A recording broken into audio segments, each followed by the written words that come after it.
अंतरी कपी केसरी अतिविस्मित. बघा कथा अशी आहे, त्या ज्या इथून माले अप्सरेने माहिती त्या हनुमानजीला सांगितली. हनुमंता बाबा ऐका, तो साधू नाही, वेश घेतलाय, वेशधारी आहे. मागे माझ्या गुरुने एका साधूचं वर्णन सांगितलं होतं. म्हणले एक महाराज झाला बरं का, 2 मिनिट बाहेर घेतो बरं का, फक्त 2 मिनिट. माऊली दादा म्हणले शंकर भाऊ एक म्हणले महाराज झाला. महाराज म्हणजे ते का शंकर भाऊ सारखाच महाराज होता खोटा.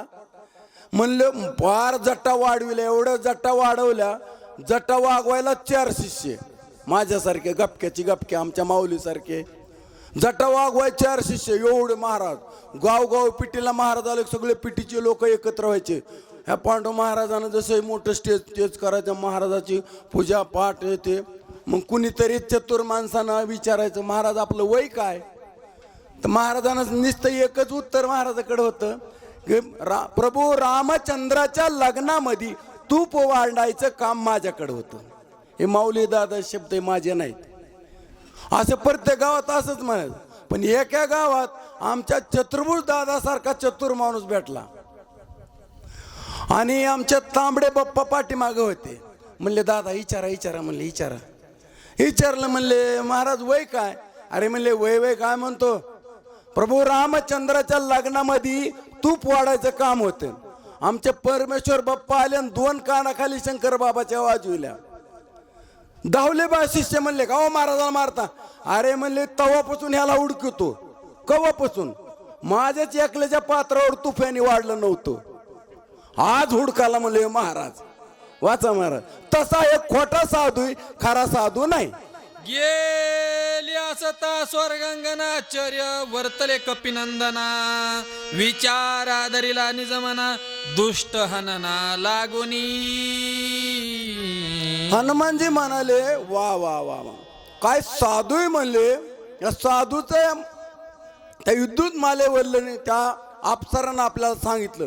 इतका साधू आपल्याला थोर भेटला. मी तर त्या साधूला जीवापाड प्रेम करीत होतो आणि हा तर खोटा आहे. आता ह्याचं हनन करायचं, याचा एकदाचा निपात करायचा. सभाय स्मरुनी रघुनाथा राक्षस अवलोकिता. समूळ उडाली कपडता श्रीराम दूताचे निभेने. त्या हनुमानजीनं प्रभू रामचंद्राचं स्मरण केलं आणि त्या काळाने मी कडे बघितलं. जसं एका सोनारानं त्या पितळ एका सोने बघायला तापवायला घालायच्या आधीच ते नुसतं हातावर घासलं की ते पितळ उघडं पडलं. त्या न्यायाने त्या साधू पण लागलीच उडून गेलं आणि त्याचं क्रूर शरीर त्या हनुमानजीला दिसलेलं आहे. देखता होनी देही पाहणे पाहत ठई. दृश्यत्वची नाही द्रष्टा दोही हरपले. त्याचं पूर्ण जे कपट पण होत, साधूची दृष्टी पडल्याबरोबर सगळं उडून गेलं.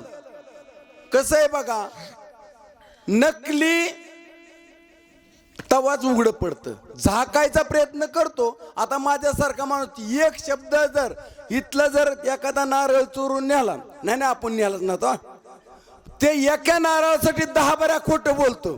तसं जे खोट आहे कधी झाकत नाही. विषयाचे समसुख बेगडाची बाहुली आबराची सावली जाईल रया. ह्या न्यायाने खोट कधीही झाकल्या जात नाही. द्रष्टा हरपली अपाही दर्शन नुरेची काही. भावशनेशी ठाव नाही वेगळे काही दिशेना. वेगळ्या काही दिशेना. ज्या टायमाला सत्य समोर आलं का असत्य आपाप निघून जात. सूर्याचा उदय झाला अंधार निघूनच जाणार. त्या न्यायाने सगळं त्या साधूचं कापट्टे उघड पडलेलं आहे. द्रष्ट होय प्राचित्तन तरी भाषे दृश्याचे भान. झाली त्रिपुटीची बोळवण कपट चिन्ह. ते त्रिपुटी सगळी उडून गेली. त्याने जे मायावी अवतार धरला होता सगळं मायावी त्याचं उघड पडलेलं आहे. पितळ उघड पडलं. एका श्रीराम नामासाठी उडती कपटाच्या कोटी. तो श्रीराम कपट निश्चिती तो निश्चिती. जय श्रीराम जय श्रीराम. तो बघा कपट गोष्टी त्या प्रभूचं नामस्मरण केल्याबरोबर याचं कपट सगळं उघडं पडलं आणि त्या राम नामापुढं केवढं बी विघ्न आलं तरी, कारण भगवान सहकार्य होतो आणि त्याने प्रभूचं नामस्मरण केल्याबरोबर त्या काळ्या नेमीचं कपट उघडं पडलेलं आहे. निर्दारोनी पाहतो कपिंद्र दिशे राक्षस भ्यासूर वा वा. महापापी दुराचार यासी सत्वर मारीन. आणि मग टक्क लावून आमच्या हनुमानजीनं त्या राक्षसाकडे बघितलेलं आहे. बघितल्याबरोबर झालं काय, ते क्रूर राक्षस, त्याचे क्रूर डोळे, क्रूर त्याचे नजर, त्याच्या दाढा, हे सगळं त्या हनुमानजीला दिसलेलं आहे. तेने साधुनी पुरुषार्थ करू आला माझा घात, बळी आहे रामदूत याचा निपांत करीन. हनुमानजी म्हणाले ह्यांनी मस्त पुरुषार्थाच्या बाता राजा रावणापाशी मारलेल्या आहेत. राजे ऐका, अहो ते वानर अर्ध्या मिनिटात मारून येतो, त्याला माझं कपट उघडं पडू देत नाही, असा ते रावणापाशी पण मांडून आलेला आहे. पण आता ह्याचा पण एका मिनिटामध्ये मी धावतो ह्याला. आईसे बोलोनी कपींद्र आला राक्षसा समोर, बोल बोलोनी निष्ठुर सोय वानर सरसावला. ए म्हणले कपटी दुर्जना अविचारी राक्षसा, अरे आतापासून असे किती कार्य केलं आणि मला फसवायला का रे दुर्जना, असे त्या हनुमानजी म्हणून त्या राक्षसाच्या जवळ आलेले आहेत. अरे पापिया निशाचरा जनी पळसी दुराचार, तुझ्या करीन मी सहारा कपटाचार. ए दुर्जना, ए क्रूर राक्षसा, अरे तुझं कपट मला कळलेलं आहे, मला फसवायला काय, तुझं कपट आता मी धावतो, तुला एका मिनिटात स्वर्ग लोकाला पाठवतो. ऋषी रूप धरोनी तापस करू आलासी छळनास, आता होई सावकास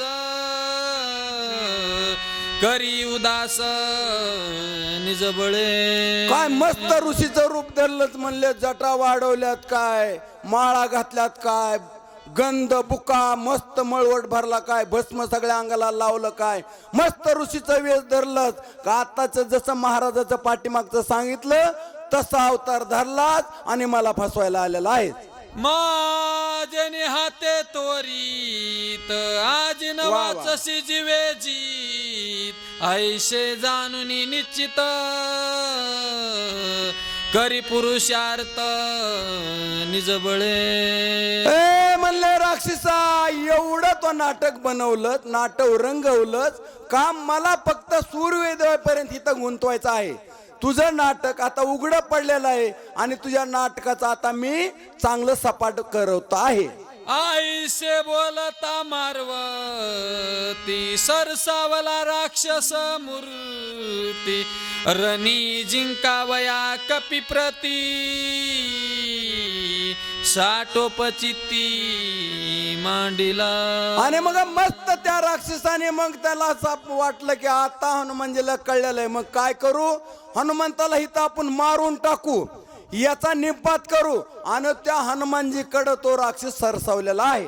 आई कोणी कपीचे उत्तर काळ निमी निशाचर, धरित विक्राळ शरीर आती भ्यासुर भासत. अति भ्यासुर भासत. त्या काळाने मीने ठरवलं आता आपलं ओळखलंय, आपलं खरं रूप प्रगट केलं, मायावी रूप सोडून दिलेलं आहे आणि मग त्या हनुमानजीचा घात करण्यासाठी तो काळा नेमी राक्षस आता प्रवृत्त झालेला आहे. 10 योजने वाढला उंच, आडवा योजने 5, मथाचे उभारले कच, जैसे वृक्ष शूळप्राय. काय नाथ महाराजांनी मस्त लिहिले हो महाराज, बरोबर आहे का? काय लिहिलंय म्हणले 10 योजन पर्यंत उंच वाढला तो राक्षस, आडवा किती योजन झाला असा तो राक्षस त्याचं वर्णन करीत बसलं ना तर आपला ग्रंथ आपली कथा इथंच वाढन. त्याच्यासाठी एवढा तो भ्यासूर वाढलेला आहे त्या हनुमानजीचा घात करण्यासाठी. 10 योजने वाढला उंच, आडवा योजने 5, माताचे उभारले कच, 8 हे दाडा समसमीत, वाचा. वाचा वाचा. 8 ही दाडा समसमीत, मासाचे चागळे परमेश्वर बाप्पा जगळी तेच करूया. आसुदे निष्ठळत, कैसा भासत. अहो ते जातीवंत क्रूर राक्षसच ना. असुराला काय त्याच्या दाडा अशा भयानक दिसायला लागले आहेत आणि त्या तोंडामध्ये मासाचे गोळे दिसू लागलेले आहेत. बोहया तळी बुबळे खोल, जैसा धगधगीत इंगळ, तैसा दिसत असे नेत्र गोळ, आती विक्राळ. आपण ऐका जसं वांद्राकडले लाकडं आणून मोठा हार करतो आणि त्या इंगळ जसे लाल दिसतात आणि त्या इंगळाप्रमाणे त्या राक्षसाचे डोळे दिसू लागलेले आहेत. जैसा मेघ गडगडीला, तैसा निशाचर गर्जिनला, कोकिलत घेऊनी धाविनला, हनुमंत दृष्टी लक्षुनी. ए म्हणले वानरा, अरे काय म्हणले मला भीती दावायला काय म्हणले. याप्रमाणे अतिशय मोठा वाढलेला आहे आणि हनुमंतावर मोठ्याने आरोळी मारून धावलेला आहे. प्रताप देखोनी निशाचरी, वेगे वाढला कपी केशरी, 10 योजने वाचनाची सेवा बबलू दत्तो तांबडे. उसळूनी दुरी चालीला, अति वेगाने उडी मारून त्या हनुमानजीवर आणि तो राक्षस धावलेला आहे.